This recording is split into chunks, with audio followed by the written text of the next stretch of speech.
dia do castigo entre os tribos de Israel. Tornei conhecido o que se cumprirá. Os príncipes de Judá são como os que mudam os marcos. Derramarei, pois, o meu furor sobre eles como água. Efraim está oprimido e quebrantado pelo castigo, porque foi do seu agrado andar após a vaidade. Portanto, para Efraim serei como a traça, e para a casa de Judá como a podridão. Quando Efraim viu a sua enfermidade e Judá a sua chaga, subiu Efraim à Assíria e se dirigiu ao rei principal, que o disse: mas ele não poderá curá-los, nem sarar a sua chaga. Porque para Efraim serei como leão, e como leãozinho para a casa de Judá. Eu mesmo, os despedaçarei e enviei embora. Arrebatá-los-ei, e não haverá quem os livre. Irei e voltarei para o meu lugar, até que se reconheçam culpados e busquem minha face. Estando eles angustiados, cedo me buscarão, dizendo: vinde, e tornemos ao Senhor, porque Ele nos despedaçou e nos sarará. Fez a ferida e a ligará. Depois de 2 dias nos revigorará, e ao terceiro dia nos levantará e viveremos diante dEle. Conheçamos e prossigamos em conhecer ao Senhor. Como a alva, a sua vinda é certa. E Ele se descerá sobre nós, como a chuva seródia que rega a terra. Amém? Vamos orar mais uma vez? Senhor Jesus, muito obrigado pela Tua palavra, Senhor Deus. Nos ajuda, nos abençoe, nos guarda, Pai. Essas palavras tão duras, Senhor Deus, falar da casa de Israel, falar das lideranças, também se aplica a nós hoje, Senhor Deus. Com a nossa adoração falsa, Senhor Deus. Com os nossos ídolos que criamos, que adoramos, Pai, que deixamos a Ti, Senhor Deus. Com a nossa adoração mentirosa, Senhor Deus. Oh, Pai, tenha misericórdia de nós. Como foi lido aqui, que a sua misericórdia ela se renova toda manhã, Senhor Deus. Precisamos dela todos os dias, Pai, porque pecamos contra Ti, Senhor Deus. E continuamos a pecar contigo, Senhor, contra Ti. Nos ajuda, Pai, que essa palavra fale aos nossos corações, converta nossos corações pecaminosos, Senhor Deus.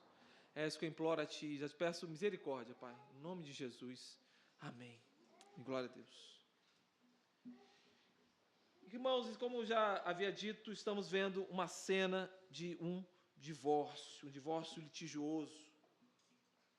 Um divórcio terrível que Israel está passando. Aqui também, Deus está falando, mas se misturam as vozes do profeta Oséias com Deus. O homem traído, e Deus se coloca como esse homem traído, como esse marido traído por Israel. Esse divórcio litigioso, em que parece que vai acabar esse casamento, parece que a esperança foi embora, mas Deus é misericordioso. Deus ama desesperadamente esse povo que Ele escolheu. É algo maravilhoso. Eu só vejo um paralelo no Novo Testamento na história do filho pródigo. Desse pai que corre atrás do filho, que abraça, que o ama, que o restaura. Aqui Deus se coloca como isso, como esse marido, que apesar de tudo, ele continua a amar. Então, esse marido, que é Deus, ele não deseja separação, mas ele fala o que essa esposa fez. Como já havia dito no capítulo 4, a acusação é contra os líderes, contra os sacerdotes. Aqui, as acusações são contra toda a liderança espiritual e política de Israel. Por isso eu coloquei o tema desse sermão, é assim: o casamento entre política e religião não dá certo. Curto e grosso. Casamento entre política e religião não dá certo. O que veremos é isso. Vemos como Israel se prostituiu, adorando a Baal, adorando a outras divindades, e ao mesmo tempo se prostituiu politicamente. Ao invés de procurar o seu Deus, ela foi atrás da Síria, foi atrás do Egito, para buscar abrigo. E, obviamente, foram eles próprios, a própria Síria, que o colocou no exílio. E depois Judá foi atrás e passou pelo mesmo destino. Mas esse marido, ele quer transformar, como a gente viu no capítulo 2, ele quer transformar o não meu povo em povo. Ele quer fazer com que uma aliança perpétua continue e em amor. Por isso, depois dessa separação traumática, haverá uma restauração. Então, a mensagem central desse capítulo é o julgamento de Deus contra uma nação que perdeu a sua fidelidade. A infidelidade de Israel é tanto política quanto espiritual. Nesse capítulo, as acusações são feitas contra a liderança que estava completamente corrompida e estava corrompendo o povo. O Senhor como um marido traído que confronta sua esposa Israel por causa da sua infidelidade. Então vamos ao versículo 1 do capítulo 5. Ouve isso, ó sacerdotes, escutai, ó casa de Israel, e dai ouvidos, ó casa do rei, porque esse juízo é contra vocês, é contra vós outros, visto que fostes um laço em Mispá e rede estendida sobre o Tabor. Os líderes são chamados ao julgamento, sacerdotes, a liderança política e a família real. Deus atribuiu o estado pecaminoso de Israel à falha de seus líderes espirituais e políticos. Eles são como uma armadilha para o povo. E ali eles foram como uma armadilha em Mispá e em Tabor. Esses dois lugares eram locais importantes para Israel, mas foram corrompidos pela adoração a Baal. Mispá, um lugar de assembleias solenes no passado, onde o povo se reunia e Samuel julgava Israel. Se tornou um local de adoração a Baal. É assim como o Monte Tabor, um local alto, um monte estratégico e imponente que se tornou um centro de ritos pagãos, a adoração idólatra. Por isso eles se tornaram como um laço, como uma armadilha. E aqui é como se fosse uma armadilha para passarinhos. Então eles atraíam como caçadores os passarinhos. Eles se tornaram uma armadilha e uma rede que desviava e atraía o povo à falsa adoração. Por isso Deus está irado contra a liderança político-religiosa de Israel. Eles estavam guiando o povo para lugares errados. Eram eles os culpados, e não o povo, pelo estado espiritual e político de Israel. Aqui as cores se misturam. As cores estão misturadas aqui. Religião e política andavam juntas.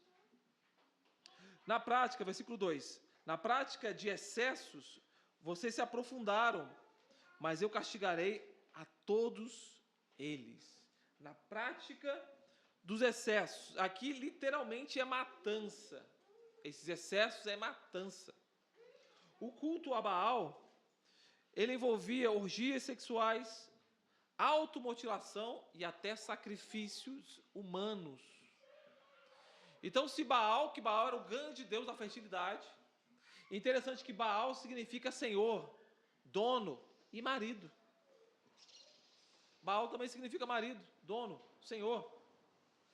Se Baal não respondesse às súplicas por uma boa colheita, os seus adoradores se automutilavam. E também chegavam a oferecer crianças, oferecer pessoas a sacrifício a Baal. Deus é contrário, completamente contrário a isso. Esses são os excessos, excesso de matança. Nesse culto, esse culto completamente contrário àquilo que Deus havia ensinado. Depois, no versículo 3, ele diz assim: Efraim, conheço Efraim, Israel não me está oculto, porque agora te tens prostituído, ó Efraim. Israel está contaminado, versículo 4. O seu proceder não lhes permite voltar para o seu Deus, porque um espírito de prostituição está no meio deles e não conhecem ao Senhor. Olha que palavras duras. Aqui ele mencionou explicitamente Efraim. Efraim é o grande centro de adoração a Baal. Ali ficava, ali numa cidade, ali nas tribos, ali ficava Betel, que é chamada depois de Bet-Aven. Betel, a casa de Deus, se tornou uma casa vazia, uma casa do nada. Aquilo que era a casa cheia de Deus, se colocarmos assim, agora um cheio de nada, cheio de vazio. porque a adoração se foi, a adoração verdadeira se foi. Estava misturada com a adoração a Baal. Então, essa infidelidade é uma prostituição espiritual que Israel estava fazendo. Efraim é chamado por ser o principal idólatra. Betel, a casa de Deus, se tornou uma casa vazia, Bet-Aven.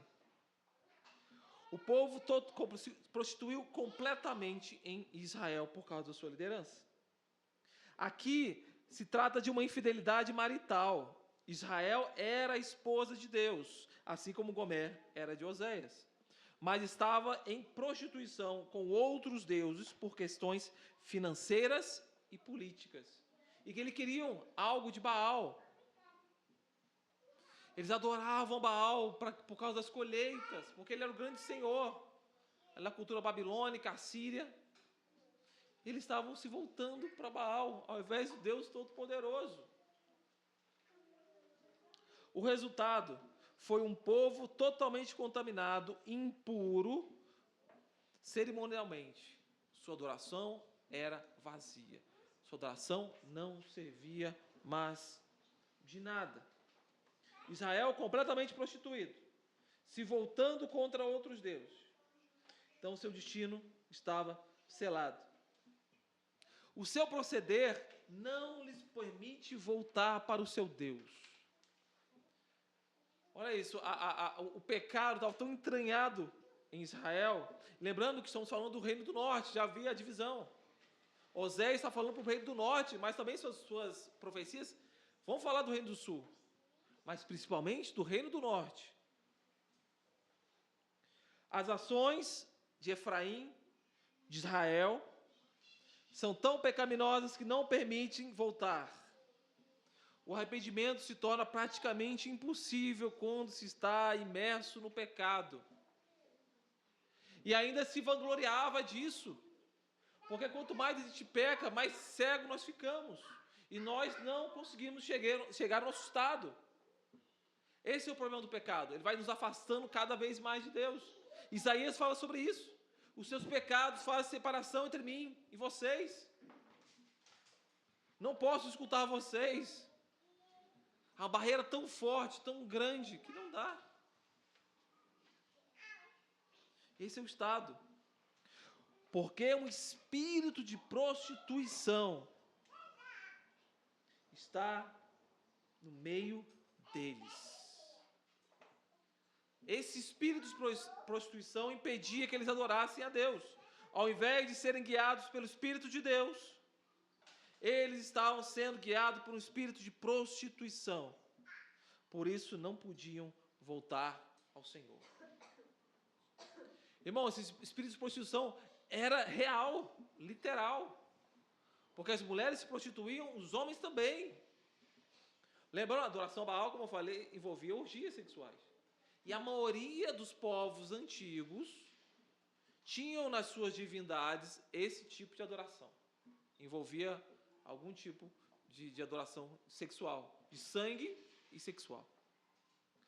Irmãos, isso a gente banalizou isso na modernidade. Parece que o ato sexual é mais uma coisa. Irmão, nós vamos ver como o relacionamento entre Deus e seu povo, ele coloca o mesmo verbo que está lá em Gênesis, do capítulo 4, versículo 1. Da intimidade entre Adão e Eva. É o mesmo verbo. Porque é o tipo de relacionamento que ele quer com o seu povo, é de intimidade, irmãos. Esse relacionamento único que somente um homem e uma mulher podem viver dentro do casamento. Ele é único. Irmãos, é interessante, né? Eu já com uma experiência larga de quase 2 anos de casamento, pude observar isso. Não há nenhum tipo de relacionamento nessa terra que se equivala ao relacionamento de um homem e de uma mulher. Eu lembro quando a gente casou, né? A Thaís fica com vergonha agora. Mas logo nos primeiros dias eu fiquei meio afastado dela. Ela achou isso, depois ela contou isso para mim, muito estranho. Mas é que eu não consigo entender como é que eu vou ficar com essa mulher 24 horas por dia. Ela está na minha cama, depois eu vou comer com ela. Depois ela vai deitar de novo, ela vai sair para trabalhar, eu vou voltar. E ela está aqui também, todo o tempo comigo. Minha cabeça não entendia isso. Como é que eu ia ficar com essa mulher esse tempo todo? Aí depois a gente foi acostumando e aí fica normal, né? Mas é um negócio muito doido. Porque como eu tive muito tempo solteiro, é diferente o pacto, né? É isso. E quando Deus fala de intimidade com o seu povo, é essa. Porque a sua esposa vai ver tudo seu. O seu marido vai ver também tudo seu. Todos os seus defeitos, suas virtudes, absolutamente tudo. Ali. E é esse tipo de relacionamento que ele espera do seu povo. É por isso que Oséias fala de casamento. Porque é isso. Deus se coloca como marido. E aí, como a gente viu há 2 domingos atrás, no capítulo 2, foi 2 domingos ou 3 domingos, né? Que é tão bonito, porque Deus fala, eu serei seu marido. E não serei Baal. E as duas palavras significam marido no hebraico. Tanto Baal, quanto a palavra ali que é Ish. Só que Ish é também a mesma palavra lá do Gênesis. Do homem e da mulher. Ish e Isha, a parceria. Deus se coloca abaixo. Ele fala, eu não vou ser esse dominador com vocês, como Baal é. Eu serei um marido amoroso. É parceria que ele está falando com o seu povo. É um outro tipo de relacionamento que ele quer. E é Deus falando isso ao seu povo. Irmãos, não tem um livro na Bíblia que fale isso. Mais claro desse amor apaixonado por seu povo, como o livro de Oséias. Voltando ao texto. Então, esse espírito de prostituição que engendrou a Israel. E a terceira coisa, eles perderam a intimidade, como a gente está falando aqui. Um espírito de prostituição está no meio deles e não conhecem ao Senhor. O conhecer, essa explicação que eu estou dando, é relacionamento de intimidade, não é um conhecimento racional somente, é de intimidade, é único, como o marido e a sua esposa. Nesse relacionamento, é isso que Deus está falando. Israel se deitava com muitos deuses, com outros deuses. Por isso não havia como ser íntimo de Deus. O leito estava maculado. Não haveria como ter comunhão. Deus requer exclusividade e fidelidade, assim como um marido e uma esposa requer do seu cônjuge. E um coração sincero para adorá-lo. Depois, versículo 5. A soberba de Israel abertamente o acusa. Israel e Efraim cairão por causa da sua iniquidade, e Judá cairá juntamente com eles. A cegueira do orgulho, o orgulho de Israel não permite ver os seus erros. O pior é que Judá, o seu irmão, também vai junto. Faz exatamente a mesma coisa. Graus distintos, obviamente, Israel completamente corrompido, Judá ainda não, mas eles estão indo pelo mesmo caminho. Por isso que primeiro Israel foi para o exílio, depois Judá foi atrás. Os dois irmãos estão juntamente ao erro, e por isso que os dois acabarão no exílio. Vocês querem adorar esses deuses? Você quer adorar Baal? Então vocês vão para a casa deles. Vão poder adorar na casa deles. Um foi para a Síria, o outro foi para a Babilônia. Eles foram adorar na casa deles. Olha o versículo 6. Estes irão com os seus rebanhos e o seu gado à procura do Senhor, porém não o acharão, porque ele se retirou dele. Vou pegar aqui. Ele se retirou. Eles irão alegremente com seus gados à procura de Deus. Vão achar que sacrifícios vão dar conta de maquiar o seu culto. Só que quando eles forem alegremente com seus gados, com as suas posses para adorar a Deus, Deus se retirou deles. Isso é um culto falso, feito somente através da sua renda, do seu dinheiro, mas todo vão, todo vazio. É um sacrifício que não vale nada. Deus fala aqui em Oséias, Deus não quer sacrifícios. Ele quer obediência verdadeira. Ele não quer um sacrifício vazio, ele quer obediência, ele quer amor. É isso que ele espera do seu povo, é isso que ele espera de nós. o Senhor se afastará do povo. O Senhor não será encontrado nesse culto falso. Depois a gente vai ver mais relatos desse culto falso. O Senhor se afastará completamente. Se você for ir domingo a domingo à igreja, mas você não adora verdadeiramente o Senhor, de segunda a sábado, Deus se afastará. Deus não ouvirá a sua adoração. Será um culto vazio, irmãos. A gente tem que tomar muito cuidado com isso. Porque a gente vive esse mundo tão corrido durante a semana. E será que nós não somos adoradores de Baal? Porque Baal é o grande Deus da fertilidade, das riquezas. Muitas vezes nós estamos adorando a Baal. Ele é o Senhor da nossa vida. O Tim Keller fala sobre isso, né, que nós levantamos altares nos escritórios, no altar do consumo, na prostituição do tempo dedicado somente ao trabalho, somente ao lazer vazio. A gente faz isso. Estamos levantando esses altares. Será que nós não estamos adorando esses deuses? Porque eles estão desviando a nossa adoração ao Deus verdadeiro. Nossa adoração está sendo desviada por esses deuses. Por isso nós temos que vasculhar o nosso coração a todo momento. Porque estamos fazendo igual Israel. Indo feliz e alegre com nossas finanças, com nosso dinheiro, com a gente mesmo, indo à igreja. Mas o nosso culto é vazio. E o Senhor se afastou dele.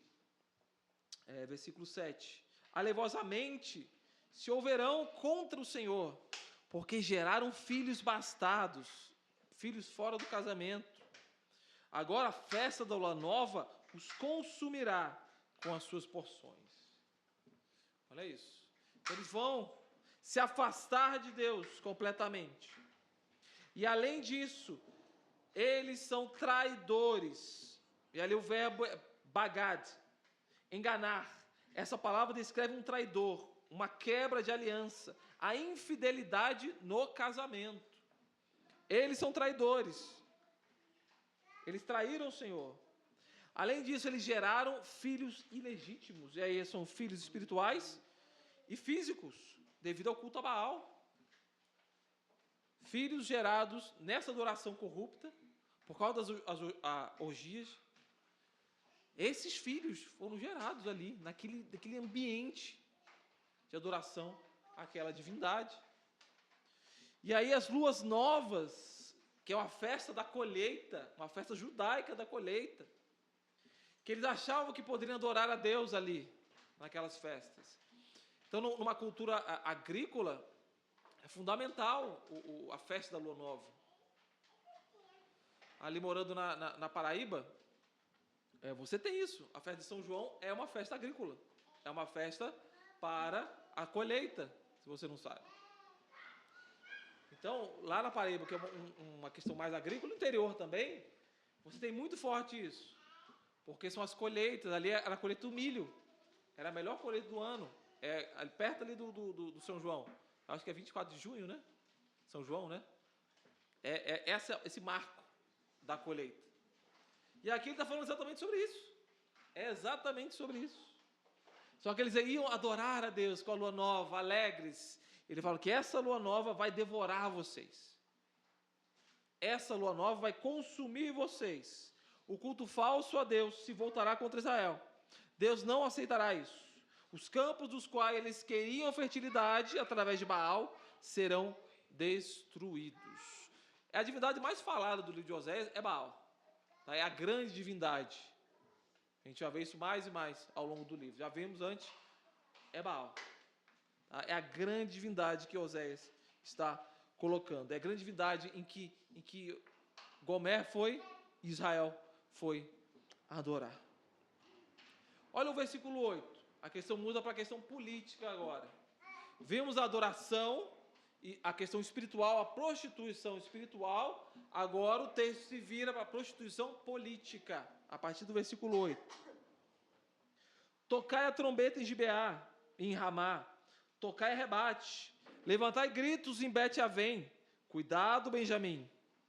Efraim tornar-se-á assolação no dia do castigo entre as tribos de Israel. Tornei conhecido o que se cumprirá. Versículo 10. Os príncipes de Judá são como os que mudam os marcos. Derramarei, pois, o meu furor sobre eles como água. Efraim está oprimido e quebrantado pelo castigo, porque foi do seu agrado andar após a vaidade. Versículo 13. Portanto, para Efraim serei como a traça, e para a casa de Judá como a podridão. Perdão, agora o 13. Quando Efraim viu a sua enfermidade, Judá a sua chaga, subiu Efraim à Assíria e se dirigiu ao rei principal que o acudisse, mas ele não poderá curá-los, nem sarará a sua chaga. Efraim, Israel, agora se voltam para a Síria. Israel sempre fez isso, tanto quando estava com o Reino Unido, agora separado, sempre vai atrás do Egito, Babilônia, Assíria, quem quer que seja. Eles procuram essas alianças políticas que darão um tipo de paz. Ao invés de buscar o Senhor, eles vão atrás da questão política. Irmão, isso fala conosco. Se isso não falar conosco, se no nosso tempo atual as pessoas não acreditam mais em Deus, mas acreditam no próximo político, acreditam no próximo candidato que trará a salvação. Então as coisas não mudaram muito. Ao invés de buscar o Senhor, buscam a política como salvação. O juízo virá das fronteiras, então virá da Síria. Então essas cidades do versículo 8 citadas são cidades fronteiriças. Gibeá, Ramá, Bet-Avém. Cuidado, Benjamim. Essas cidades são cidades fronteiriças. Ele está falando, arme os seus exércitos. Prepare-se, porque virá a assolação. O ataque virá e vai ser de quem vocês menos esperam. Aqueles que vocês correram atrás. Vocês não foram atrás da Síria? Então eu vou utilizar a Síria para exercer juízos contra vocês. Eles serão atacados por aqueles em quem eles próprios confiavam. E aqui fala Bet-Avém, como a gente falou de Betel, casa de Deus. Bet-Avém é a casa do nada, a casa desolada, a casa vazia. Não haverá mais nada. Ele fala sobre os reis, os príncipes de Israel. Eles são aqueles que mudam os marcos. Ao invés de respeitar os seus irmãos, por isso que fala a casa de Judá, eles tomaram o terreno de Benjamim, e Deus não se agradou disso. Deus irá julgar tanto Israel quanto Judá por causa disso. Eles eram trapaceiros, roubaram o terreno, mudaram as marcas de divisa, por isso Judá também seria castigada. E aqui Deus fala de uma destruição silenciosa, porque fala assim, derramarei, Efraim está oprimido, quebrando meu povo, versículo 12, portanto para Efraim seria como a traça, e para a casa de Judá como a podridão. Quem sabe a traça, ela vai correndo aos poucos, não dá para ver. Só quando você vai utilizar a roupa, vamos ver, está lá, comido. E a podridão é a mesma coisa. Vai comendo a madeira, quando você vai pegar, vai utilizar, está podre, não dá para ver nada. Então uma destruição silenciosa, que vai acontecendo gradativamente, até que de fato caia, rua por tudo. E aí as alianças políticas do versículo 11 ao versículo 13, como a gente viu. Ao invés de buscar ao Senhor, as duas nações buscaram alianças políticas. Foram aos assírios e também ao Egito. Por causa disso, o Senhor iria exercer o seu juízo sobre elas. Ele viria, versículo 14, como o leão contra Efraim e como leãozinho para a casa de Judá. Então, se ele fala sobre uma destruição silenciosa, aqui é pública, é como um leão. Uma destruição do próprio Deus contra Efraim, Israel e contra Judá. Eu mesmo, eu os despedaçarei e ir-me-ei embora. Arrebatá-lo-ei e não haverá quem os livre. E aí tem um tipo de restauração aqui. E aí é engraçado, né? O Dia de Torno foi uma música tão bonita com capítulo 6, versículo 1 ao 3, é tão bonita a música, cantava. E aí eu fui descobrir que não é bonito o negócio. É tudo falsidade. Aí eu fiquei mais triste ainda. Cantava, era tão bonito. Mas olha o versículo o 15 até o 6 ao 3.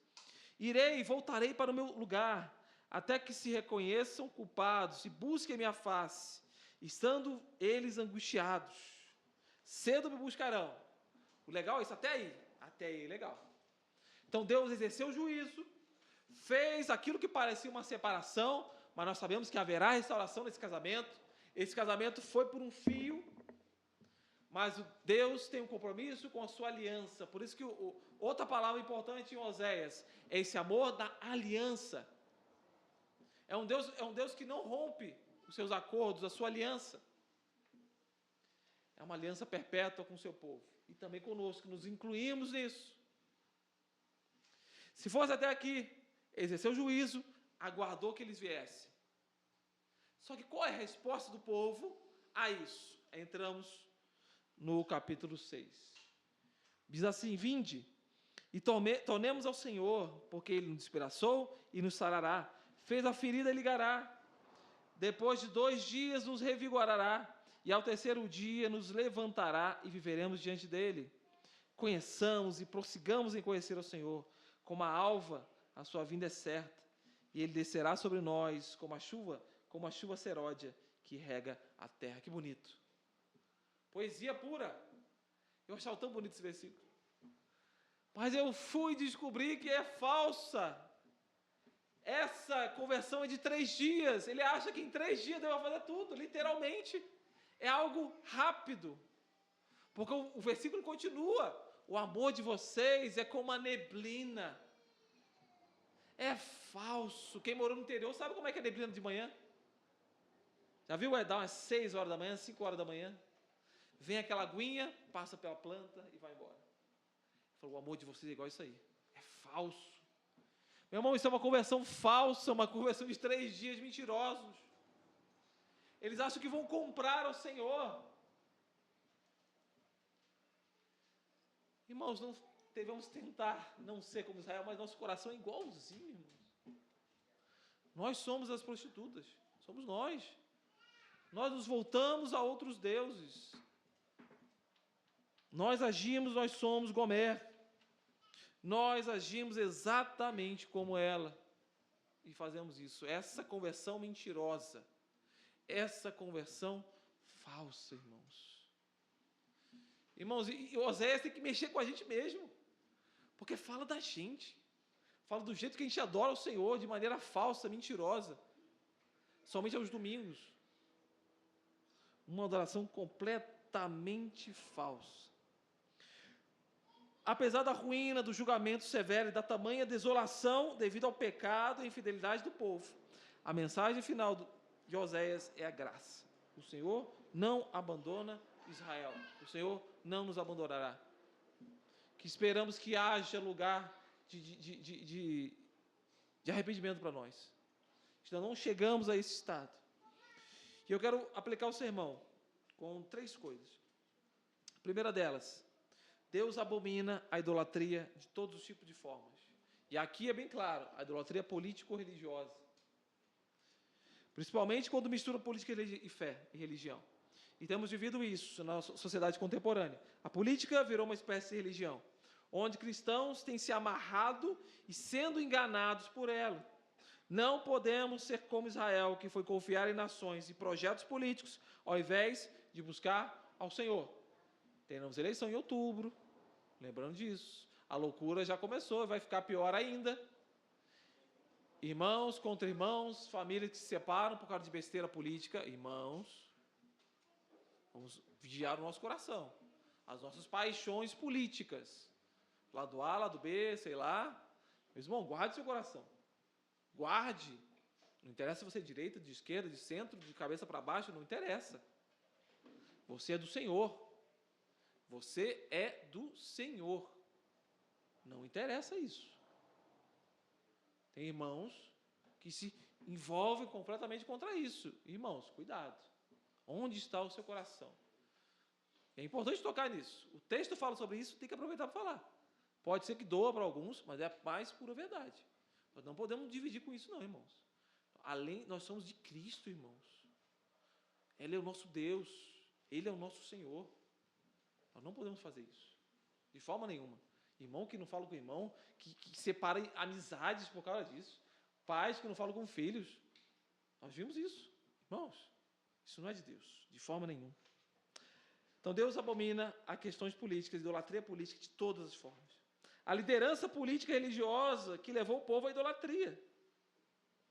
Quem são seus líderes?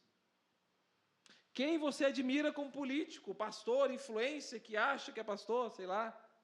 Eles estão levando você a um monte de gente para o caminho errado. Tomar muito cuidado com isso. Quem tem influenciado você? Aqui foi os políticos e os religiosos que levaram Israel para isso. Então, nós temos que tomar cuidado. Muitos políticos têm utilizado o discurso religioso para fazer isso com o povo de Deus. Então, nós devemos tomar muito cuidado com isso, irmãos. Muito, muito, muito cuidado. Terceira coisa é, conheça o Senhor. O meu povo perece por falta de conhecimento. Oséias 4:6. A falta de intimidade com o Senhor. Oração, leitura, confiança plena nele, não em outras divindades modernas. De todas essas que nós falamos, do consumo, da política, no trabalho, todas elas. Família, dinheiro, status, tudo isso, irmãos. Tudo isso. Devemos tomar muito cuidado. E a mensagem de Oséias é para a gente hoje. Eu quero fechar com uma imagem muito bonita, que é da cultura judaica, mas é algo muito bonito. Todo dia pela manhã, o homem judeu, aquele que é guardador da lei, ele enrola a fita do tefilim, que é uma fita, né? Tem duas fitas, uma que é na cabeça e outra que é amarrada no braço, voltada ao coração. Ele amarra a fita, ele vai falando uma prece. Quando ele chega na mão, o último pedaço é no dedo anelar. E enquanto ele está amarrando, ele vai citando o texto de Oséias, que é Oséias 2:16, diz assim: Eu te desposarei comigo para sempre, e eu te desposarei comigo em justiça e retidão, em amor e compaixão. Eu te desposarei comigo em fidelidade, e tu conhecerás a Deus. Que imagem bonita.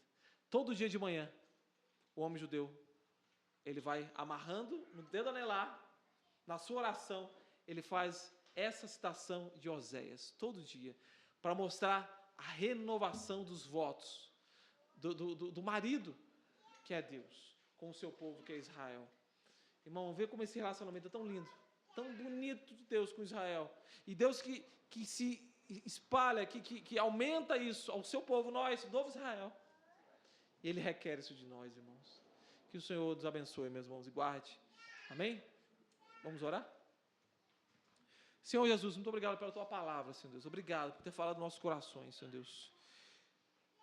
O livro de Oséias nos confronta. O livro de Oséias, ele fala conosco, porque é verdade, nós nos prostituímos, Pai, religiosa e politicamente, Senhor Deus, com outros deuses, com outras divindades, Senhor Deus. Nos ajuda, Senhor. Nos ajuda a voltarmos a Ti, Senhor Deus. Como está lá em Oséias capítulo 2, o Senhor levará ao deserto, mas para falar ao coração, Senhor. Para ter intimidade verdadeira, Senhor Deus. Perdoa pelos meus pecados, Senhor Deus. Quando eu não quero ter intimidade verdadeira contigo, Senhor Deus. Eu quero ser superficial, Pai. Eu quero adorar outros deuses, Senhor Deus. Me perdoa, Senhor Deus. Me perdoa, Senhor Deus. Me perdoa meu coração, Senhor Deus. Que ao invés de ser Betel, se transforma em Bet-Aven, uma casa vazia, Senhor Deus. Que seja Betel, Senhor Deus, que sejamos Betel, Senhor Deus, a casa de Deus, a casa verdadeira, Senhor Deus. Oh, Senhor, converte nossos corações, com o pedido de Jeremias, transforma o coração de pedra em carne, Senhor Deus. Converte-nos a Ti, Senhor Deus, converte-nos a Ti, Senhor Deus. É isso que eu clamo, Pai, te peço, Pai, no nome de Jesus, Senhor. Amém.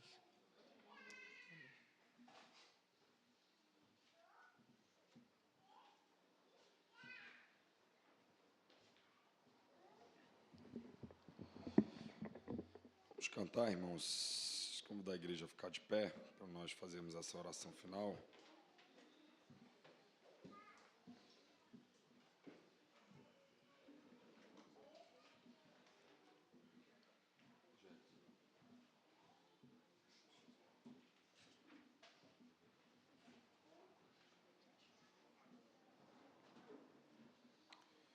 Irmãos, isso que Tiago expôs a todos nós é uma grande verdade, né? Quantas vezes nossa conversão é insincera. Nós estávamos ontem, nosso piquenique, né, de fechamento aqui do mês da família. Eu estava conversando com o Gerson, a gente ficou conversando um bom tempo. E reconhecendo isso, quantas vezes o trabalho é o nosso Deus nessa geração? Sejamos honestos. Sejamos honestos mesmo com nossos corações. Quantas vezes nós, ao invés de recorrermos ao Senhor, primeiro recorremos a termos que trabalhar mais um pouquinho. É a nossa síria, irmãos. Quantas vezes é o consumo? Quantas vezes é a performance, como a gente denunciou aqui, né? Baseados no livro Visão Transformada do Richard Midlow e Brian Walsh. A gente usou esse livro como uma das bases para a reflexão do Desacelerando. Foi uma série bem marcante. Eu até falei com o Gerson, eu falei, eu estou ouvindo as pregações do Desacelerando para pregar o meu coração novamente. Nós começaremos uma série logo depois de Oséias e falaremos sobre o cristão ateu. Quanto hoje há um ateísmo cristão. Que é isso, pastor? É totalmente incoerente, mas é isso. Nós vivemos um cristianismo onde Deus não está mais. Onde é totalmente captado, né, e conquistado pelo secularismo. Tem um filósofo que eu gosto muito que chama Francisco Raso, ele é um filósofo católico, e ele tem um livro que chama Imaginação Totalitária. E eu nunca me esqueço que uma frase que me marcou, ele diz assim: num mundo onde a religião é esvaziada, as pessoas vão buscar suas esperanças na ideologia política. Quantas vezes o político, a ideologia política, às vezes não é a pessoa, é mais importante. E aí nós abrimos mão de preceitos, né, de princípios. Preste atenção no que tem acontecido no nosso país, hein? Preste atenção. Não, eu vou votar, mesmo que seja imoral, porque eu preciso tirar fulano de tal. E cuidado, irmãos. Oremos ao Senhor. Não estou dizendo que a gente não vai ter que ser prático e às vezes escolher o menos pior. Não estou dizendo isso. Mas quantas pessoas fecham os olhos e estão com a sua devoção ao político X, ao político Y, a ideologia X, a ideologia Y. E essa é a nossa síria. Esse é o nosso ídolo. Ou trabalho, ou dinheiro. Irmãos, nós temos conversado aqui na igreja quanto que às vezes as pessoas estão desanimadas para estar nas coisas da igreja. Aí as programações vazias. Porque as pessoas estão cansadas porque se desgastaram muito com seus ídolos na semana. A gente trabalhou demais e a gente está muito cansado porque nós adoramos muito o nosso ídolo, que é o trabalho e o dinheiro. E a nossa conversão é essa, insincera. Essa série é uma série que tem que colocar os nossos joelhos no chão, irmãos.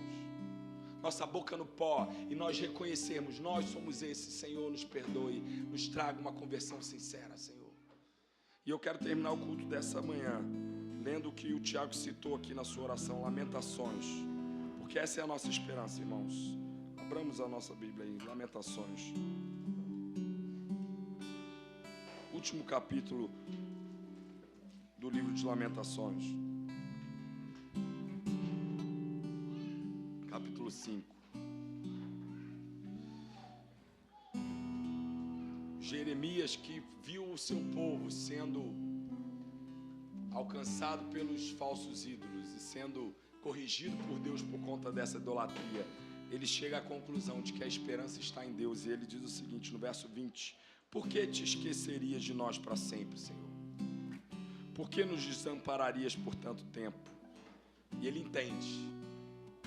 Verso 21: converte-nos a ti, Senhor, e seremos convertidos. Renova nossos dias como dantes. Por que nos rejeitarias totalmente? Por que te enfurecerias sobremaneira contra nós outros? Verso 21: converte-nos a ti, Senhor, e seremos convertidos. Irmãos, a grande verdade é que se nós dependermos de um arrependimento dos nossos corações, será assim, sincero. 3 dias, depois a gente está lá de novo. Mas que a nossa oração nessa manhã, uma resposta a tudo isso que ouvimos, seja: Senhor, nos converta verdadeiramente. Alcance nosso coração para ti, porque se o Senhor fizer isso, nós seremos convertidos. nós seremos convertidos. Nós nos dobraremos a Ti. Irmãos, nós vamos começar a semana amanhã. A correria, os ídolos, a quem serviremos? Que a nossa oração amanhã seja: converte-nos a Ti, Senhor. Nós seremos convertidos. Terça, converte-nos a Ti, Senhor. Nós seremos convertidos. Quarta, converte-nos a Ti, Senhor. Nós seremos convertidos. Quinta, converte-nos, Senhor. Senhor, me ajuda para eu não ser dominado pelos falsos ídolos no meu tempo, Senhor. Meu coração e minha confiança esteja em Ti. Estou dizendo que a gente vai largar o trabalho, não. Mas ele vai estar no seu devido lugar. E Deus no centro. Quando o trabalho não nos der aquilo que nós esperamos, nós lembramos: o Senhor me dará o que eu preciso. Porque eu sirvo ao Senhor, não ao meu trabalho, não ao consumo, não aos meus recursos, não à performance, não à autenticidade, não aos meus desejos, não às ideologias políticas. Meu Senhor é o dono do meu coração. Vamos orar, irmãos, novamente. Agora em canção. Nós cantamos aqui somente a Ti. Nós vamos cantar novamente. Te peço que você cante como um ato de oração ao seu Deus. Parte dessa canção diz: reconhecendo quem Tu és, esse Deus amoroso, nos rendemos aos Teus pés. Que nós possamos nos render verdadeiramente a Ele. Que o Senhor Jesus nos abençoe, igreja.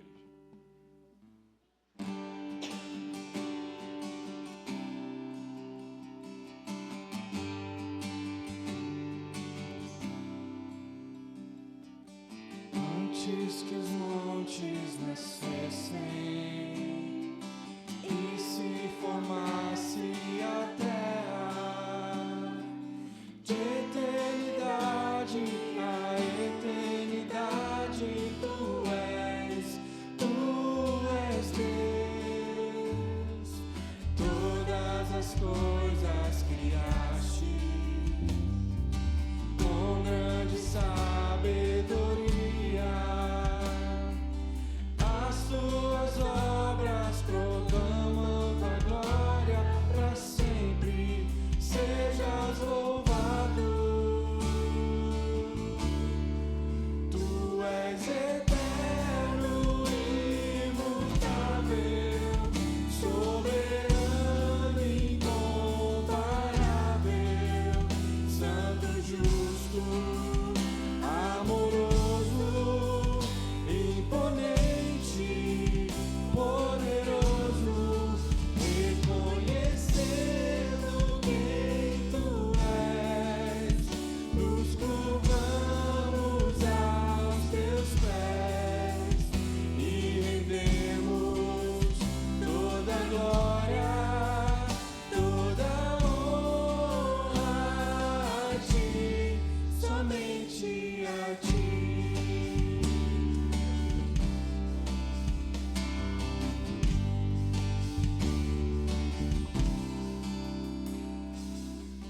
Antes que os montes nascessem e se formasse a terra, de eternidade a eternidade, Tu és Deus.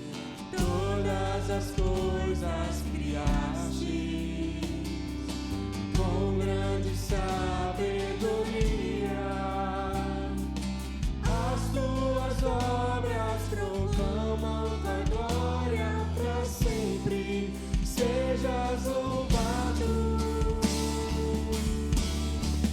Tu és eterno, imutável, soberano, incomparável, santo, justo, amoroso, imponente, poderoso, reconhecendo quem Tu és, nos curvamos aos Teus pés e rendemos toda a glória, toda a honra a Ti, somente a Ti. Que a graça do nosso Senhor Jesus, essa graça escandalosa que nos alcança de uma vez por todas e não desiste de nós, que que esse grande amor, esse amor insistente, esse amor fiel, comprometido com a aliança de Deus e a consolação, o conforto, a presença íntima do Espírito Santo que nos leva ao conhecimento de quem Tu és, esteja sobre nós e sobre nós permaneça, Pai, nos levando a sermos fiéis somente a Ti. Sobre nós permaneça, Pai, hoje e para todo sempre. Amém. Amém. Glorificado seja o nosso Deus, irmãos. Está terminado o nosso culto. Os irmãos podem sentar.